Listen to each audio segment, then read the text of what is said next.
Next on Reporter Roulette, this is frightening. Some California hospitals facing fines for medical errors, such as leaving foreign objects in patients' bodies during surgery. Yikes. Senior medical correspondent Elizabeth Cohen, I got an email about this today and thought, what? What's happening? Can you imagine you go in for a surgery, Brooke, and afterwards you're feeling a little bit of pain, you get a fever, what's going on, and they find out the doctor left something this size in you. A piece of gauze this size in you.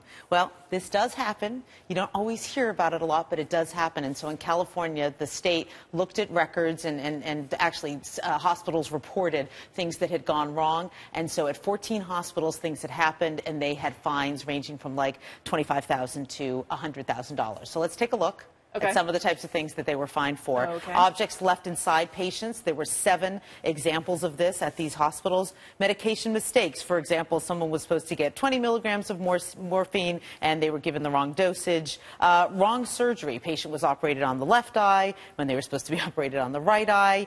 Baby snatched. A baby was taken by someone posing as a nurse. So these are errors that occurred between 2008 and relatively the present. Yeah, I had ACL knee reconstruction surgery a number of years ago, and I remember waking up and seeing a big no on one knee and yes on the other. So there's a reason for that, obviously. Right. That's one way to do it. But my question would be, give me that napkin, right? So this gauze, this is easy. Don't put it in the patient. I mean, why is this happening? Well, you put it in there because you need to soak up blood so the surgeon can see the surgical field. So there's a reason. Right. So what you're supposed to do is before the surgery, you're supposed to say, all right, we have 14 sponges. It's not really that number, but let's say 14 sponges. And then at the end of the surgery, 14 should come out.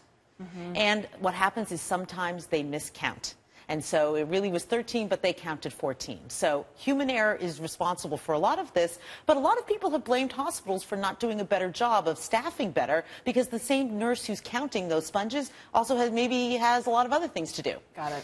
So there is some criticism against hospitals here. So final question, though. What are the hospitals doing about this? Well, the hospitals say that they are doing more and more, and they really have. I mean, we've definitely seen them take greater and greater steps, but many people say they're not doing some things that they really should be doing to take care of errors. Now, here's the question. Given that this is an imperfect system and humans, will do things wrong, you as a patient have to be empowered and do what you can do to keep yourself error-free in the hospital. And there really are things that you can do. If you go to cnn.com/empowered patient, writing on your surgical site is one thing, along with your surgeon, is one thing that you can do, but you really can protect yourself. CNN.com/empowered patient. There you go. Cohen, thank you very much.